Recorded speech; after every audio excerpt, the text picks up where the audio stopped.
Ladies and gentlemen, welcome to the second season of Tell Me Dad. In this season, we will be asking my dad all questions that we have about life.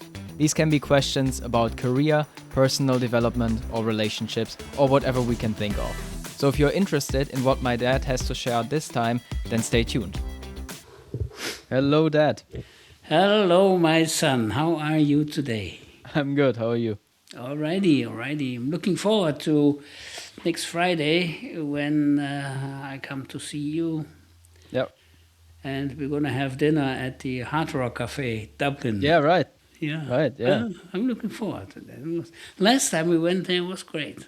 I like Yeah. these places, it's good. I like the finger food, Yeah. these Onion rings. Yeah. potato skins, onion rings, and all that stuff. That's great stuff. Alrighty. Yeah, I agree. So, what are you up to today? Yeah, I have an interesting question. It also came to me yesterday. Um, from your experience in life, what do you think is more important, or how do the two go hand in hand? Knowledge and experience. Well, uh, isn't knowledge or your know-how, isn't that basically a result of your education, of course, and also um, the experience that you've made? That might be, It though I goes hand in remember hand. I remember one thing that you always said to me when I studied. It's still in my ear. Um, Paul, what you do in university is laboratory work. So I gained a lot of knowledge in my university, but of course, I mean, still, I'm 23. I don't have that much experience. So there's a difference between the two, especially because you always mentioned there's one factor that you cannot teach, and that's the factor human. Yeah, that is true. That is true. And I'm glad that you haven't forgotten about this. That's great. Of course. This is great. Well, of course.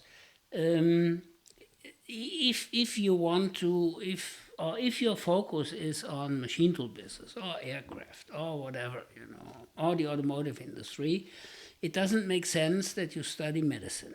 Yeah. So you have to get an education that is already focused on or more or less focused on the business that you want to get into. um, uh, and you need this basic knowledge to have a good foundation. Yeah. However, when you get into a company after your university time, you will quick like discover that the young fellows that have been with the company 3-4 years, um, and they just have an apprenticeship and nothing else, they still know more about the company, the products, and the people than you do. Yeah. However, it depends on your skills, how quick you're gonna pick up, how quick you're gonna build up that know-how. So um, you're gonna become better than these guys, and the experience is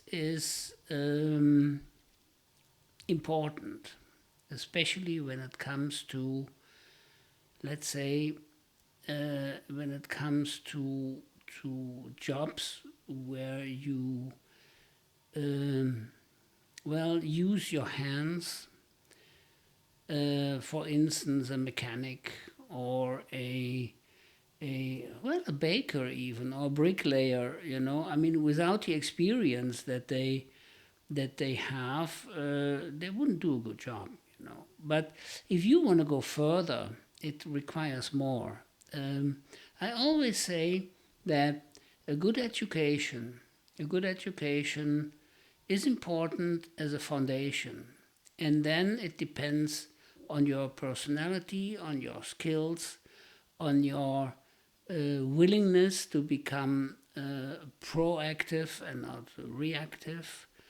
And then, of course, if you connect this with a good amount of of experience that you build up, you are someone that companies are looking for. Um, so you cannot really say what's more important, this or that. I mean, it goes hand in hand. It goes hand in hand, and it depends what you're going to make out of it. Basically, a good education, you have a good education, but your education is actually, it covers a very wide range. Yeah. If you Yeah. have an education in that business administration field, you can go into any business. Basically, you can go in a manufacturing company, you can go into a sales organization, whether it's the aircraft industry or whether it's the automotive industry. It doesn't really matter. If you go into engineering, if you have an engineering degree, I mean, you are already focused on the technical part of a job. So, and then without experience, you see an engineer that's coming from the university, even the good universities that we have Yeah. here in Aachen or in Munich or Berlin, if they have an engineering degree, the young guys, and they get into a machine tool company, for instance, or into the automotive industry, what do you expect from them? I mean, today, Yeah. with AI, for instance, you have all that know-how that they bring into Yeah. the company. I mean, you have it available right there. Yeah. So these guys, they have to gain experience. They have to work in a department. They have to work on the shop floor. They have to assemble a gearbox. So they have to learn what it means. I have a shaft and a bearing, and how do these two parts fit together? I mean, on drawings it looks beautiful, it's just a couple of lines and the bearing is on the shaft, it's Yeah. a piece of cake, But in reality, if the fit is too tight on that bearing, that gearbox is going to last for like 2 weeks, and then it's Yeah. going to become very hot on that shop floor, because when a gearbox like that starts burning, it's no fun, So, and this type of experience you only get when you are actively working in a job on the shop floor or even in sales. Look, I Yeah. mean, the experience that you go through, you have your uh, business administration degree, but remember when you made your first calls to your customers, um, how it was to think about, well, what am I going to say to these people? Yeah. What is my opener? The Americans say, well, what you need is like a 30-second commercial. You have to, and after that, either it works or it doesn't work. Some people just hang up and then well, it was not that good. Yeah. And some people say, hey, that's very interesting. Can you tell me more about this? And then Yeah. you're on the right track. So experience, if you want to become a successful manager or even an entrepreneur, you gotta have a certain amount of experience. It doesn't mean that you need to work in a company for 20 years to get to the next level. I mean, Yeah. in 20 years, to assemble everything, gears and bearings and shafts and whatever. But you see, you gotta know how it works. You gotta have your basic education, and then you have to move on to the next level. You always find people then that can take over to do that work. I Yeah. mean, I still remember the old days. You know, I worked for uh, well, it was actually the world market leader at that time when I was working as a young design engineer. And in our factory, we had 300 people. And we were so proud that we had a, a manufacturing rate of 70%. 70%. So we manufactured in our factory 70% of all the parts that were used in these machine tools, which from to Sounds very expensive. well, but at that time, when I talked to my customers and I told them, well, we are one of the few companies that produces 70% of all the parts. You know, Yeah. it was, it was a, it was actually a bonus. Yeah. It was a Sign of bonus. quality, I guess. Yeah. Yeah, the first question was, oh, that means that you control the quality of your Yeah. parts. Yeah. Absolutely, we wouldn't even trust anyone else from Yeah. outside. So it was, if you tell that bullshit today to a customer, they kick you out. I mean, the Yeah. only thing that we didn't make were bearings. Yeah. So um, basically, today, if you build machine tools or any type of systems and machines and robots and the parts that you use, most of the parts, I mean, just put the name in the internet and you find 5 suppliers that offer exactly that part. Yeah. There are companies in Germany.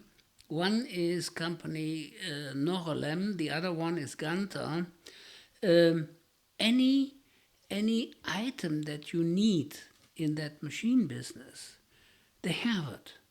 Yeah. They have it. Any gear that you need, any gear. I mean, depending on the width, on the diameter, whatever. Yeah. Any pair of gears that you need, they have it. Yeah. And believe me, it is better quality than if you try to make gears. Yeah. Because for them, it's their bread and butter. They know what they're doing. And um, even complete drive systems like gearboxes that you need to drive a lead screw on a machine tool. Uh, Today you don't need these main drive system, big gearboxes, to create 24 different speeds Yeah. with 15 clutches. My thesis that I showed to you, that I presented when I got my engineering degree. It was a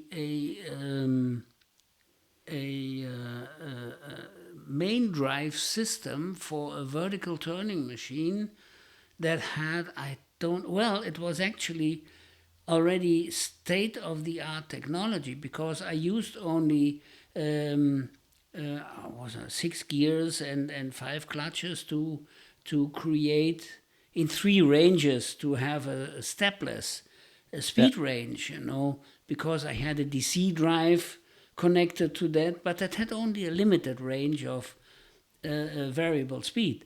Um, uh, Today, you throw all that crap away, you dump Yeah. it, and you call Siemens and you say, I need a drive that has this speed range and I need this torque. And what do you got? And they say, well, you just have to go to our website and put on the parameters, and they give you 3 alternatives. You can have it as a DC drive or alternative current or whatever, So,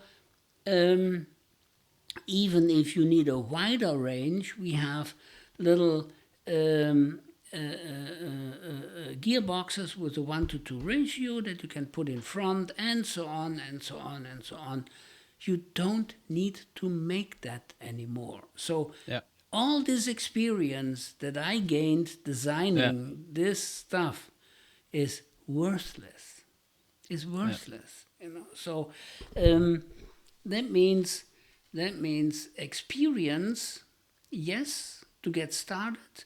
Well, to get the feeling of knowing how it works. This is good, you know. This is good, but after you have this basic pack of experience, you should go, well, if you want to, you should go to the next level. Yeah. You should you should definitely go to the next level. And that is whether it is as an engineer or whether it is as a person that is focused on sales.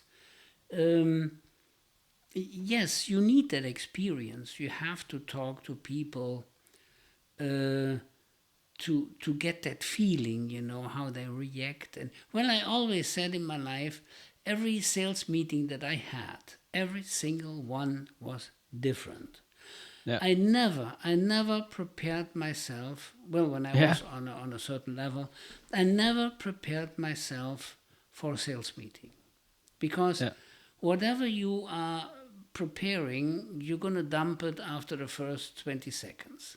Every Yeah. person is different, and you have to train yourself to adapt to different situation, and that makes you very valuable, you know. And if you can do that even on an international basis, that, hey, you got it made. These are the guys that companies are looking for, because um, if you want to sell something in Germany, it's one thing. If you want to sell it in the United States, it's different. And if you want to sell the same stuff in India or in China, that is even different, you know. Yeah. So I still remember when I was a young engineer, I had my bag, my case, my flight case filled with drawings, up to the rim, filled with drawings. And when I went to these customers, I looked for the biggest table that they had, and I opened up my case and I put all these drawings on the table, and they were looking at the drawings and they were so impressed. Today, I mean, to, today, these customers say, well, we have a checklist here. Yeah. If if you say yes, we cover this checklist, then it's all about the money. Yeah. How you design a guideway or your bearing system or your lubrication system, we don't give a damn. You Yeah. know, we don't have the time to worry about this. You are the designer of that machine.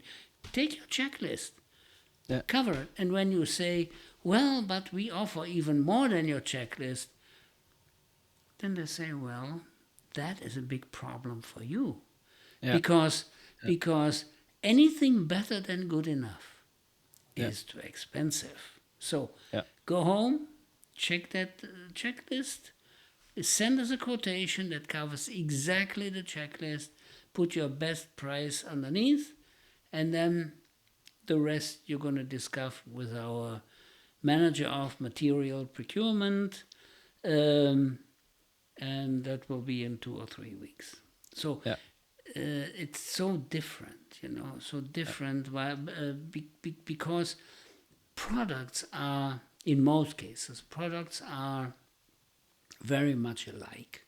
Whether you take cars, you take a German car or Italian or French or American car, they all have four wheels and they have a Yeah. steering wheel and they all have good engines. Okay, now with these electric drives, it's a little bit different, but basically they all can take you from A to B. Yeah. Yeah, and and when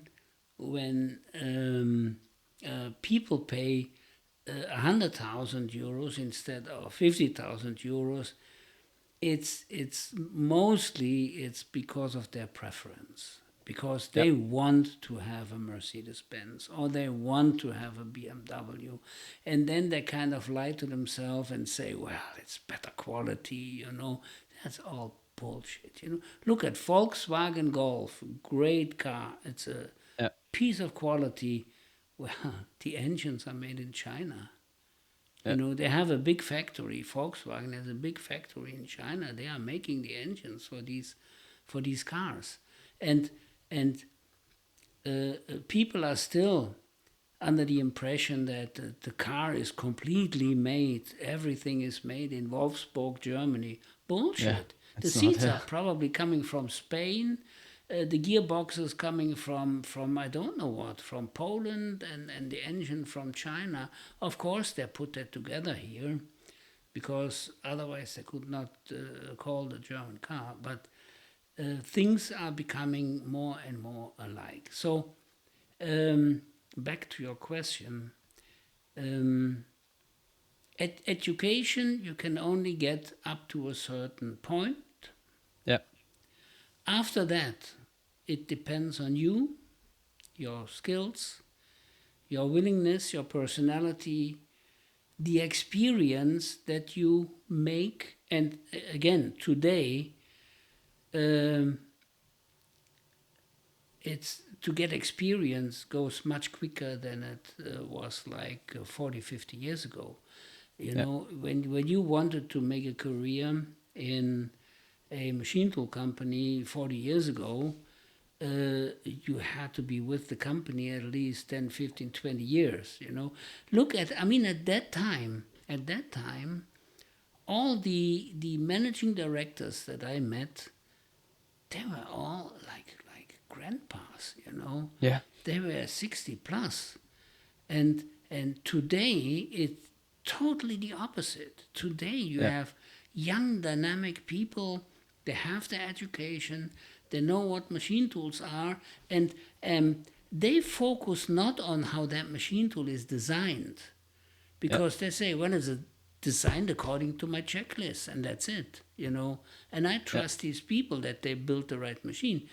They are concentrating on what can this piece of machinery do for me? Yeah. What is the result? Can it lower my cost per piece, or can it increase my quality? You know, these points are more important today. And for making decisions to manage a company today, I don't think that you need this tremendous experience or the Yeah. detailed experience. The focus today is on your way to manage people, to manage the company. A big part is the financial part Yeah. today. You see, when I started my career, you could impress your customers with quality. Quality, Yeah. you know. We are using, I still remember that sentence.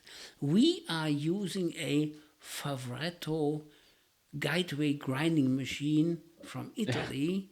It can cut a micron in half Okay. to grind our guideways, and everybody was impressed. So that they didn't go down on their knees, you know, and Yeah. fold their hands. Yeah. You know. But today, people don't care. Yeah. People don't care, you know. So today, if you want to become a successful manager, you gotta have a know-how of the product, and I call that experience. To Yeah. get that experience, you need to have basics, and that's your education. Yeah. After that, it depends on you and your um, skills for managing a company today is not only the engineering part or design part. You have to be also capable of managing a company according to numbers, you know, numbers, Yeah. and a company has to be profitable. You can build the best machine tool in the world and go broke, Yeah. you know. And there is a little Japanese company that also makes machine tools that covers just the needs of your customer, and they sell 5 of them, you Yeah. know, and make real good profit. So Yeah. I always remember these sentences that I learned in the States. The one was, anything better than good enough is too expensive, and you never have a second chance to make a first impression. So Yeah. when you meet your customers, the impression that you make is very important. Listen to these people. Don't try to impress them with the quality that you have, that you offer, and all this bullshit. They don't want to know about that. As long as you cover that checklist, it's good. And good managers today, they have to be good in man management. This is a very important factor. They have to select the right people for the right positions. Very important. And then they have to look at the numbers. They have to analyze a company according to numbers. Look, the chairman of the board from Siemens, a Yeah. company was, I don't know what, 100,000 employees. I mean, Yeah. his capabilities are certainly not in how to build a electric Yeah. motor, or Yeah. how to I don't know what, to create a turbine and all that. He knows, he has the basic know-how what this product is and what it can do. But basically, he has to manage that company according to the numbers, and he has to find the weak spots. He has to find out that your company that you have in, I don't know what, in South Africa, that is producing the same parts as you do here in Germany, but they are twice the cost. And then he says, well, dear Vice President, come here. You get into a plane and go down there and take one or two of your engineers along, and then in 2 weeks I want to see a report why these parts are double the cost. Because if that is the case and they cannot produce them for less money, we stop that production and they have to buy the parts from here. Yeah. It's that easy, But you see, these are the decisions that are made today from these top guys, these top managers and vice presidents and chairmen. So to get up there, top education, some experience, but after that, it's, well, I'd say a wider range of know-how and experience. So it's not Yeah. just focus on one thing. And then it depends really on the personality and your capability of really creating something, being proactive and looking not just at this little problem that you have, but look beyond that. Look beyond that, and you see, this is today, the managers that we have today are totally different than the managers that we had here in Germany, for instance. I still remember a good friend of mine. He actually took over the machine tool company of his dad, and they were well known for building some of the best machining centers worldwide. Yeah. And that was the time where companies, they designed machines, built machines, and then they tried to sell them. Yeah. Yeah. Bad, very bad Yeah. approach. Yeah. American companies did exactly the opposite. They make a market study. They ask their potential customers, look, if you would buy a vertical turning machine, for instance, or a machining center, what size would you prefer to cover your range? That way you get already the size, so you don't build too big. Yeah. What is your focus? Is it speed, or is it torque, or is it high chip removal, or is it quality? They ask 10,000 of questions, but after they're done, after they have done their market research, they know exactly what their product is going to look like. And if there is one position in that specification that would increase that price of that machine by 20 or 30%, Yeah. they say, skip it. Skip it. We don't even want this 10% of that customer potential to increase the price of all these machines, So skip it. We built that machine that it covers a wide range, that our customers can produce their parts at a fair price, fair cost. And these companies that operate that way today, they are successful, And at that time, to get back to this little story that I had of this friend of mine, he took over this company from his dad, and he built machines unbelievable. I mean, such a precision part of equipment, unbelievable. And his aim was, I'm going to build the best machining center of the world. Yeah. 5 years later, the company was sold. He was broke. Yeah. The Yeah. company was sold, and guess what? Was sold to an American machine tool company. Yeah. Yeah. So, and it was valuable for these Americans because they got all that know-how that was in that company. They had a factory in Germany, a European headquarter in Germany, and so they didn't have to start from scratch. It was a totally different approach than what my friend had in mind. His big mistake was he wanted the world to buy his product, the product that he created. This is not going to work. It didn't work 30 years ago. It's not going to work today. Yeah. Yeah. So if you want to sell something today, sell something that your potential customers need, whether it's a software business or It's in any business. and anything. If people want to buy green apples, Yeah. and you Don't give them red apples. Yeah. and you are focused on red apples, Yeah. forget the red apples. Go and buy green apples and sell them.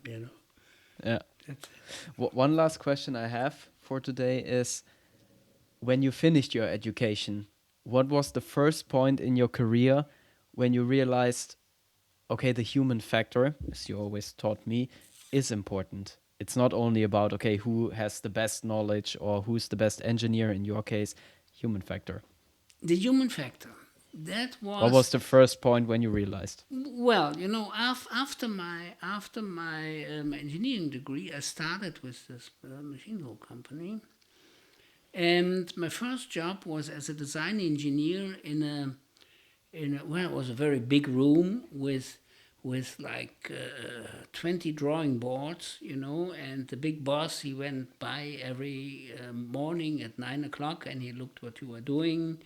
Yeah. So you were more like a robot, working, doing your job, and it was not very satisfying. And Yeah. then I applied for a job in sales. Yeah. Before that, I must say, I worked my way up to become the manager of a small department that they created for special machines, because somehow they had the idea, Willy is a very creative person and he has all these new ideas and he likes new features on these machines. So he is going to be the manager of this department for special machines or special features on our machines. And so it was 4 people. That was actually my first step towards, I was 24, 25, my first step towards a kind of I got some experience what it means to become a leader, small group, only 4 people, but anyway, you the head of him, of these people, but you also were responsible for the results Yeah. that this department was producing. But the first, the f- well, when I realized how important the human factor was, it was actually when I got into sales. Yeah. Yeah, got into sales because very soon I discovered that the strategy, this presenting of drawings and all that crap, um, it was great. It created a solid basis. These people, they trusted you. They knew that you have a super duper product. Um, but to get to a sale, it needed more than that. It needed, Yeah. I mean, funny story. We had our factory in this area here in Germany. It's called Eifel.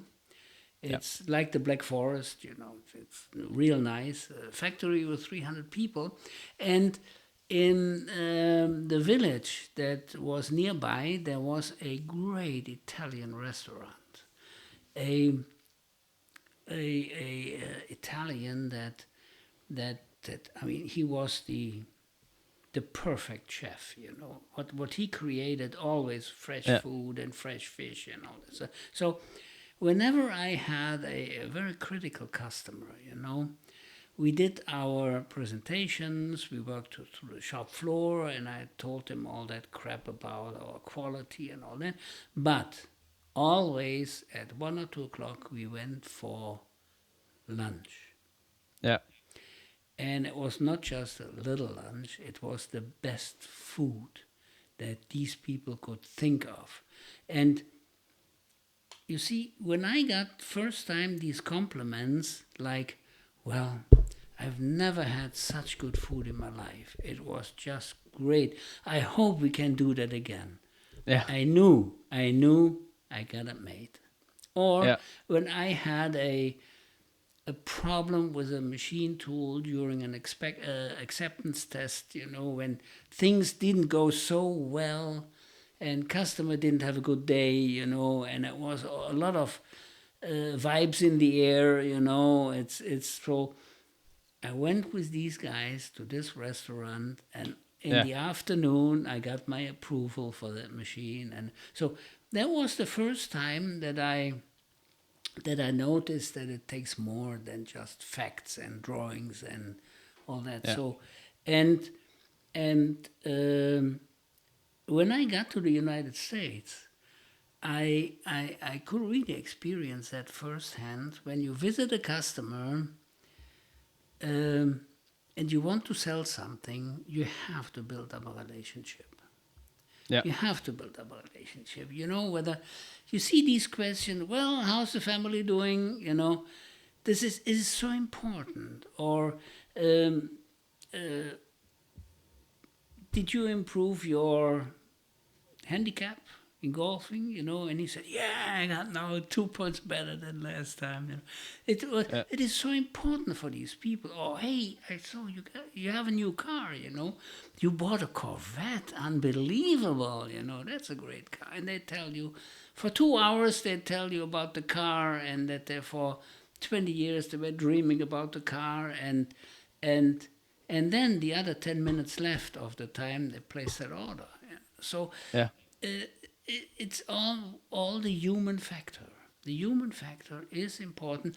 But even today, when I go to our city hall and I want these people to do something for me, it's so important that you kind of get in there easy, that you build up it's kind of a small relationship, but just a question of, well, how are you today? Pretty Yeah. cold outside, it's so nice and cozy in here. And you see, just talk to the people. That makes Yeah. such a difference. It makes such a True. difference. And you probably know that also in the calls that you do Yeah. with your customers. if you start after 5 seconds to give them the facts about your company, No chance. no chance. These calls, they last like 2 minutes and that's it, Yeah. But listen to people is also important, Listen to your potential customers, but really listen and remember and use these information maybe at a later date. You Yeah. know, this is so important. Yeah. Yeah. So, you see, the easy question that you had, but when you get into the nitty gritty, Yeah. as the Americans say, it's not easy to answer. Yeah. It's a very wide range, and but it is very interesting. And when I answer these questions, I'm well, it kind of sets me back 20, 30, 40 years ago. It's Yeah. unbelievable. But it's interesting. It actually also make me realize how the world has changed. Yeah. How the world has changed. Last night I saw a report on television about the aircraft industry, how Yeah. after World War II, how the airplanes have changed and airlines have changed and behavior of the airlines have changed. And today is totally different than 25, 30 years ago. I heard last week a report about Ryanair. Yeah.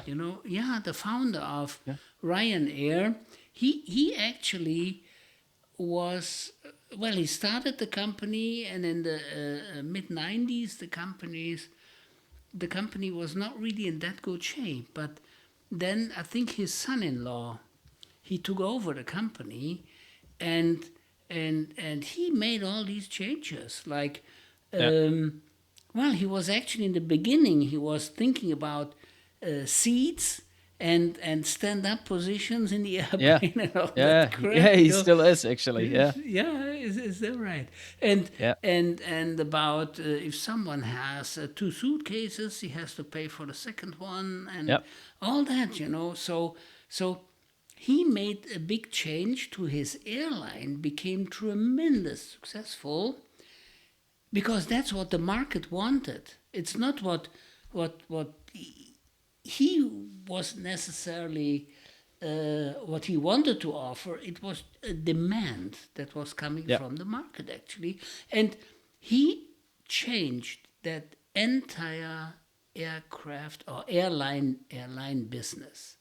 That Yeah. entire airline business, because when you look at this business today, even big companies like Lufthansa, they are not, service-wise, what they used to be 30, 40 years ago. Yeah. I still remember my first flights with Lufthansa business class. Oh, God. I mean, it was unbelievable. They even prepared fresh food Yeah. in in the cabin. Yeah. Unbelievable. Today, impossible. You get the same stuff. I mean, in business class you get the same food that you get in economy class, but on a porcelain plate. So it's the only difference. So Yeah. it's amazing how life changed and businesses changed, and but that's the way it's supposed to be. It's very, very Yeah. interesting. And when I look back, it's just incredible. That's the reason why I like that old car that we have, that Porsche Yeah. 964. When I Yeah. get into that car, it takes like 7 weeks. Then it's Right. Yeah. Yeah. It's sleeping. not The too long. Yeah. winter sleeping time is over. Yeah. When I drive that car, it really puts me back 35 years ago. It's Yeah. unbelievable. Anyway, so, well, son, I hope I gave you some answers that you can kind of use for your Yeah. life, Sure. that were interesting, and for you and for our listeners out in the air. And I'm looking forward next week for your next question is, I mean, Yeah, the week after probably, because next week you're here. the week after, you're right. But slowly you Yeah. must run out of these questions. There is not I that always much. think I am running out of them, Yeah. but I don't know. Somehow something comes to Something me. pops up. Yeah, yeah. It's I already amazing. have the one for next time, um, but that is a Tell, complicated one. tell me Yeah, so I can prepare myself. yeah, Okay, Sam, take care. All the best. Looking forward to see you next Friday. yeah. And So am I. we're going to have some good food in Dublin. Next Saturday, I got confirmation. We have a table at the Morrison Grill, Oh, very good. which is supposed to be the best steakhouse in Dublin, and I'm looking forward to that as well. All right, Yeah, take care. All the best, and you, and all the best. behave yourself. I will. Okay. See you next Okay. week. Take care, son. Bye bye. Thank you everyone for listening to this episode. If you're interested in what my dad has to share next time, then make sure to tune in again next week. And if you have any questions that you want my dad to answer, then please feel free to send them to us. Hope to see you next week. Bye bye.